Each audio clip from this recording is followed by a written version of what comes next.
அவர் போன தானே காலேஜ்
மக்களுக்கு நோய்பட்டு ஒரு வயது ஆடின பார்க்க போனேன்.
நாகத்தம்மா வந்த பிறகு மக்களுக்கு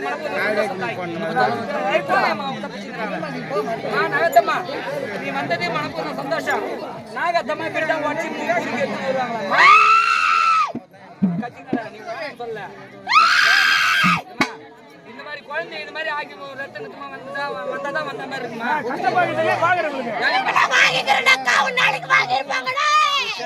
சந்தோஷம். இன்னும் கொஞ்ச நாள் கத்திட்டு கூட சொல்லு. உன்னை வேணான்னு சொல்லமா? ஒரு தெய்வம் வந்திருக்காங்க, மக்களுக்கு நல்ல உத்தரவு கொடுக்கணும் தாய். சரி சந்தோஷமா? சந்தோஷமா பூஜைல எந்த ஒரு குறையும் கிடையாது. நாளைக்கு நடக்க போற உன் பிள்ளையோட பூஜையில சந்தோஷமா எந்த ஒரு குற்றம் குறை இல்லாத சந்தோஷத்துல தலைமுறை நடத்தி தருவ தாய். நீங்களும் பக்கபலமா இருந்து இந்த மக்களுக்கு நோயற்ற வாழும் குறையற்ற செல்லத்தோடு நாளைக்கு நல்ல முறை வச்சிருப்பீங்களா தாய்? அப்படின்னு இல்லையம்மா, நான் அழைக்கும் காலத்துல வாங்க. நாகத்தம்மா வரும்போது இதே மாதிரி வரக்கூடாது, அமைதியா வரணும், சந்தோஷமா உன் பூஜை ஏத்துக்கணும். காவு கேட்கல, காவு வாங்கிச்சு, ரத்தம் வந்துச்சுல்ல, நாளைக்கு நடக்க போற இன்னைக்கு நடந்துக்குச்சு அப்படின்னு சொல்றாங்க. காவு கேட்கறாங்க சொல்ற காவு கேட்டாங்க எலுமிச்சை